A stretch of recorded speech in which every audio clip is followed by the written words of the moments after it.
Here's an interesting little story coming out of Manitoba. A small-time paper, the Selkirk Record, has fired one of its reporters for what it calls biased federal politics reporting. Jill Winzowski, a 38-year-old reporter for the Selkirk Record, was taken off duty for what appears to be being too hard on politicians. I kid you not, that's actually how this story develops. She does a lot of stories on politicians and their corruption and what goes on and her opinion of these things. Now, a member of parliament had some harsh words for her editor over her what that member of parliament called harsh reporting or biased reporting.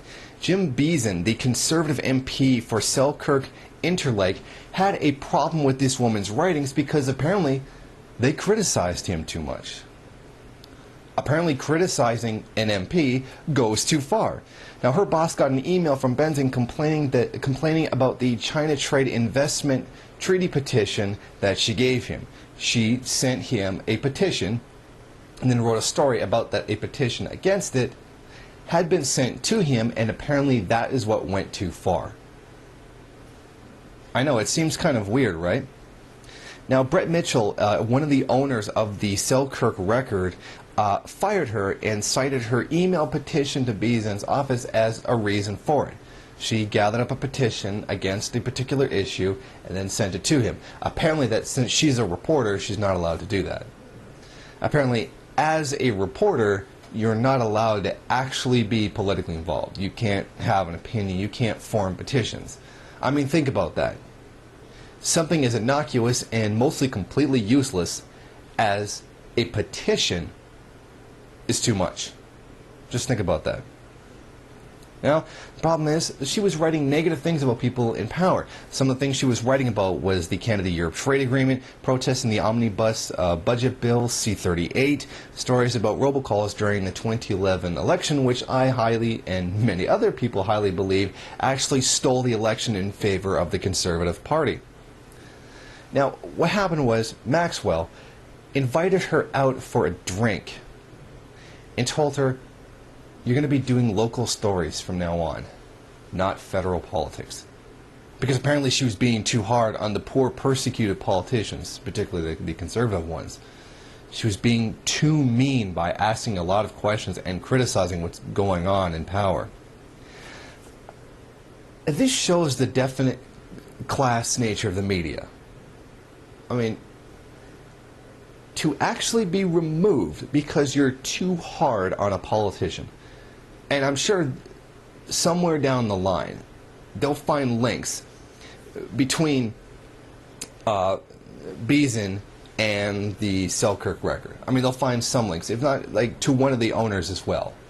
I mean, do we really not understand this? I mean, this is so, you know, so typical for capitalism.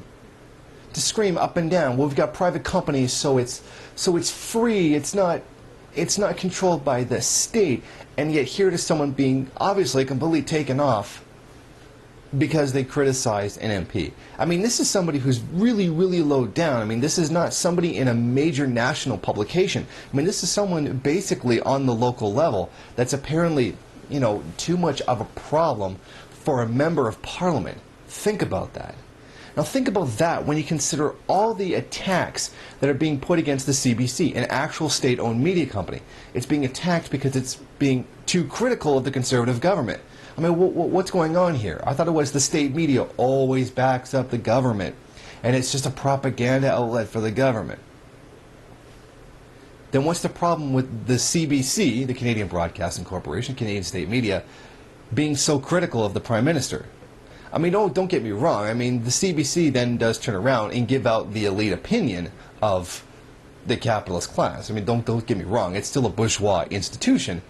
But it's interesting to note this, that the CBC, the state company, is so highly critical of the Prime Minister, and that's supposed to be the opposite. Now, you go to private media, and it's supposed to be really, really critical of the government, of the people in power. And this person's getting fired. Isn't it amazing how the state company is doing the opposite of what it's claimed that it would do, and the private company is doing the opposite of what it's claimed that it should be doing? Yeah. I just thought that would be interesting to note.